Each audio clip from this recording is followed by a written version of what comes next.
Historians muse that manuscripts may not burn, but libraries most certainly do. Such a thought probably occurred to Caesar as well. According to one theory, the ancient Roman dictator set fire to Alexandria to destroy the Book of Thoth.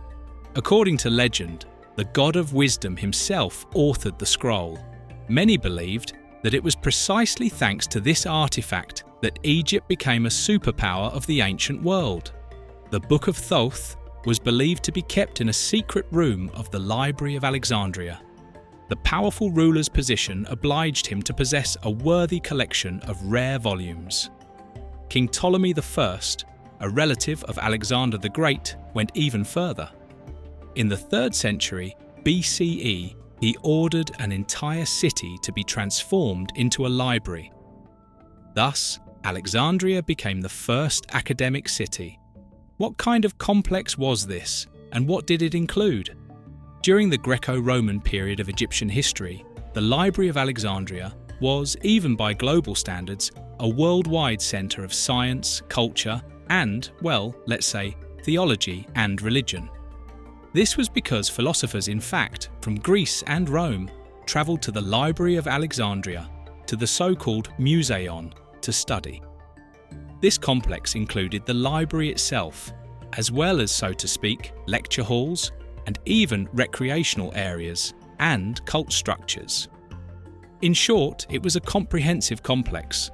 According to Ptolemy IX's design, the library was meant to be a haven for all the muses, that is, the goddesses who patronised science and art. But goddesses, as is well known, require worthy offerings. For example, the collection of books by the Greek philosopher Aristotle. Its acquisition and delivery to Alexandria were ordered at all costs by the next king of Egypt, Ptolemy II. However, at this time, the Library of Pergamon was developing. It was a rival to the Library of Alexandria. Book collectors travelled to various corners of the world, gathering works to enrich Pergamon's library collection. And the heirs who came into possession of Aristotle's library did not want it to fall into the hands of the Library of Pergamon, so they hid it. Subsequently, the entire collection was transported to Rome and, by order of Ptolemy, the second Philadelphus, was purchased to become the primary collection of the Library of Alexandria. Thanks to this treasure, the Library of Alexandria became the world's foremost literary treasury, and every subsequent ruler of Egypt strove with all their might to maintain this state of affairs. Consequently, the book repository was sometimes expanded in not the most civilized manner. For instance, collection agents occasionally engaged in what historians jokingly call true racketeering. They searched ships arriving at the local port and simply confiscated any scrolls they found interesting. A decree mandated that these manuscripts be copied. It's noteworthy that a copy was given back to the owner, while the original was kept by the library. This method allowed for the accumulation of a vast number of manuscripts, and it was precisely for this reason that the Library of Alexandria became a global scientific centre in those times. Duplicates had to be made accurately and swiftly. Hundreds of meticulous scribes literally lived within the library halls. However, their labour was very well compensated. Furthermore, not just any educated person could secure a position at the Library of Alexandria. Only the most literate among former teachers were chosen. They even organised special training courses for copyists. The team of copyists, of course, undertook a massive amount of work, because copies were not only made when books were confiscated, they were also produced for scholars, members of royal families, or wealthy patrons. For this, the library received remuneration. A portion of these funds went towards supporting scholars who were invited from other regions of the country and the world. Consequently, a great deal of money always circulated around the library. The best scholars became tutors to the Egyptian kings. For example, the very famous astronomer of that time, the Greek Eratosthenes of Cyrene, was persuaded to come to Alexandria. He taught the children of Ptolemy III, and so that this high-caliber specialist would not even long for his homeland, he was appointed chief librarian.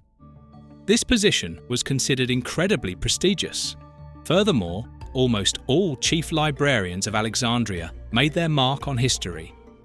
They had access to the most advanced scientific works of that era.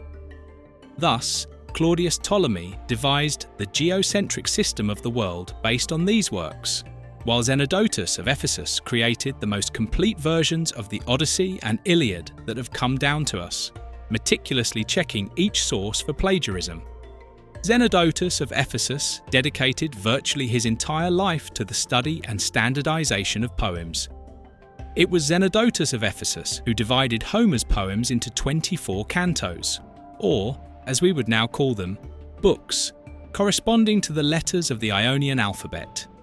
It is in this form that the poems have survived to the present day. The only problem was that the directors of the ancient academic city were no longer permitted to return home. Even a request to do so was considered by Egyptian rulers to be a terrible breach of etiquette. A joke circulated within the library.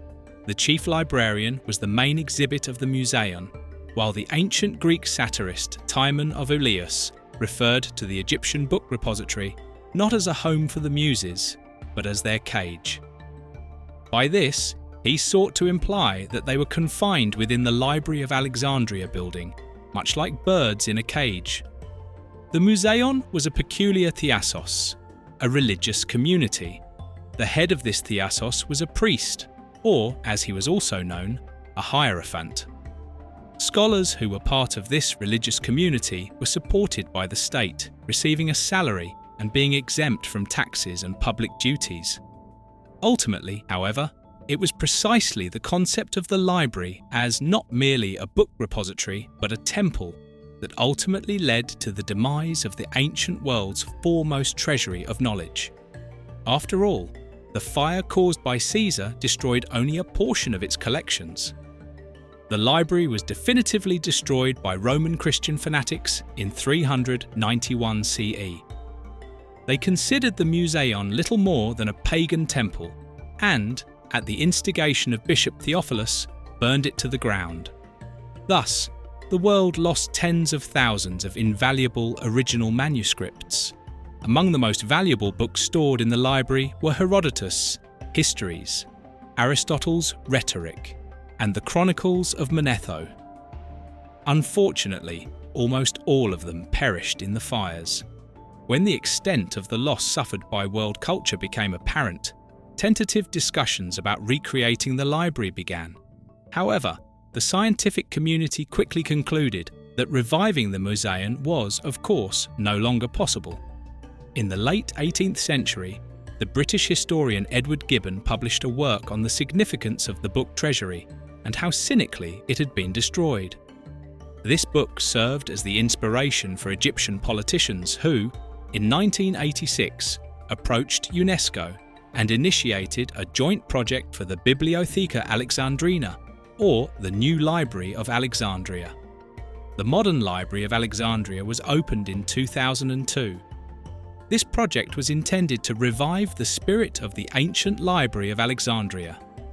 Today, the library's collection numbers over 8 million books and archival materials. Many tour guides claim that the Bibliotheca Alexandrina was built on the exact spot where the ancient library once stood. However, in reality, information about the precise location of the complex where that magnificent collection of invaluable manuscripts was assembled has not survived. Indeed, just like the scrolls themselves, which any scholar would dream of holding.